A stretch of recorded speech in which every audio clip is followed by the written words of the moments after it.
अर्जुन, शेर, जंगल में दहाड़ता, आंखों में आग, चाल में शान और गर्जना में ऐसा रौब कि पूरा जंगल कांप उठे। यह कहानी सिर्फ एक जंगली जानवर की नहीं, बल्कि संघर्ष, नेतृत्व, बुद्धिमत्ता और दिलेरी की मिसाल है। एक ऐसे शेर की कहानी जिसने न सिर्फ जंगल पर राज किया, बल्कि दूसरों के दिलों पर भी। अर्जुन का जन्म और प्रारंभिक जीवन। अर्जुन का जन्म सवाना जंगल के दक्षिणी भाग में हुआ था। उसका जन्म एक कठिन समय में हुआ जब शिकारियों का आतंक जंगल में फैला हुआ था।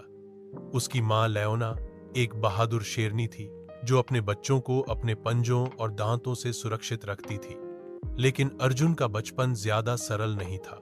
जन्म के कुछ ही महीनों बाद शिकारियों ने उनकी मां को मार डाला। अर्जुन और उसके दो भाई छिपते छिपाते जीवित बचे।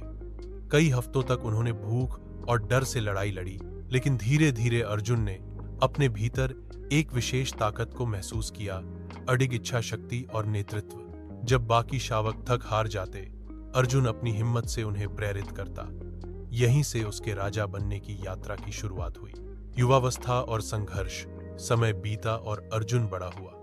अब वह एक जवान शेर था, शक्तिशाली, तेज और बुद्धिमान।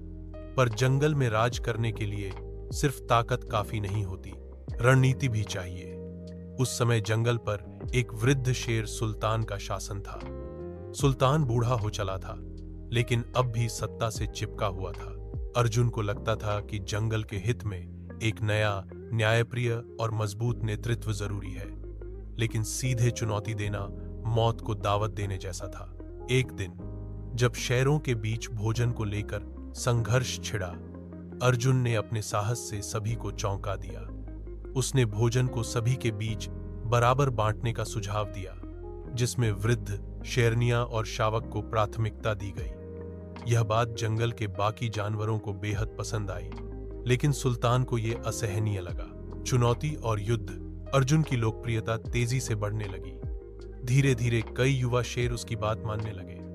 जब यह बात सुल्तान तक पहुंची तो उसने अर्जुन को चुनौती दी, एक निर्णायक युद्ध के लिए। यह युद्ध केवल दो शेरों के बीच नहीं था, बल्कि दो विचारधाराओं के बीच था। एक ओर बूढ़ा, स्वार्थी शासन और दूसरी ओर युवा, न्यायपूर्ण नेतृत्व। जंग का दिन आया। सूरज की तपती किरणें जंगल की रेत पर आग बरसा रही थीं। दोनों शेर आमने सामने खड़े थे। मुकाबला जबरदस्त था। पंजे टकराए, दांतों की चिंगारियां उड़ी। अर्जुन बुरी तरह घायल हो गया, लेकिन उसकी आंखों में अब भी आशा थी। आखिरी बार पूरी ताकत से दहाड़ते हुए अर्जुन ने सुल्तान को पछाड़ दिया। इस जीत के साथ अर्जुन जंगल का नया राजा बना। राजा अर्जुन का शासन।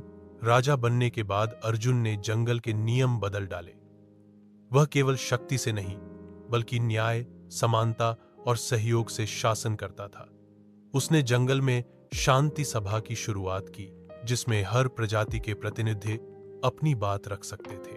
वह कमजोरों की रक्षा करता, शिकार को साझा करता, शिकारियों के खिलाफ पहरेदारों की टोली बनाता और यहां तक कि अन्य जंगलों से मित्रता का हाथ भी बढ़ाता। जंगल अब पहले से ज्यादा खुशहाल और सुरक्षित हो गया था। एक नया संकट। कई साल बीते। अर्जुन अब अनुभवी और समझदार राजा बन चुका था। लेकिन जैसे जैसे समय बीता, एक नया संकट सामने आया, मानवों का जंगल में दखल। एक दिन अर्जुन ने देखा कि कुछ हिस्सों में पेड़ काटे जा रहे हैं। कई जानवर बेघर हो चुके थे। इंसानों ने सड़कों का निर्माण शुरू कर दिया था, जिससे जानवरों के आवागमन पर असर पड़ा। अर्जुन ने तुरंत कार्यवाही की। उसने जंगल के सभी जानवरों को एकजुट किया।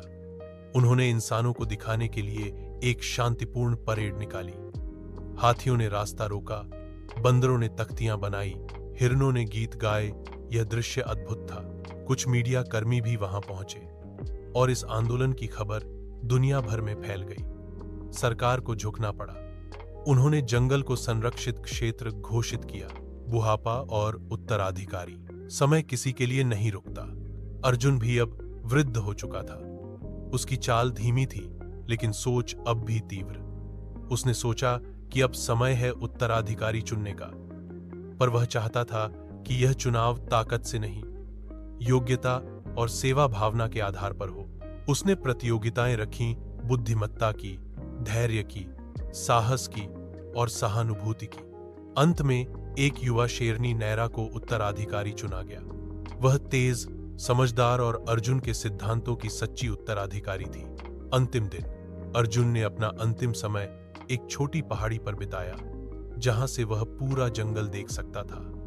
एक शाम जब सूर्य अस्त हो रहा था और पूरा जंगल सुनहरी रोशनी में डूबा था, अर्जुन ने अपनी आखिरी दहाड़ लगाई। एक ऐसी दहाड़ जो इतिहास बन गई। जंगल के सभी जानवरों ने सिर झुकाकर अपने महान राजा को श्रद्धांजलि दी।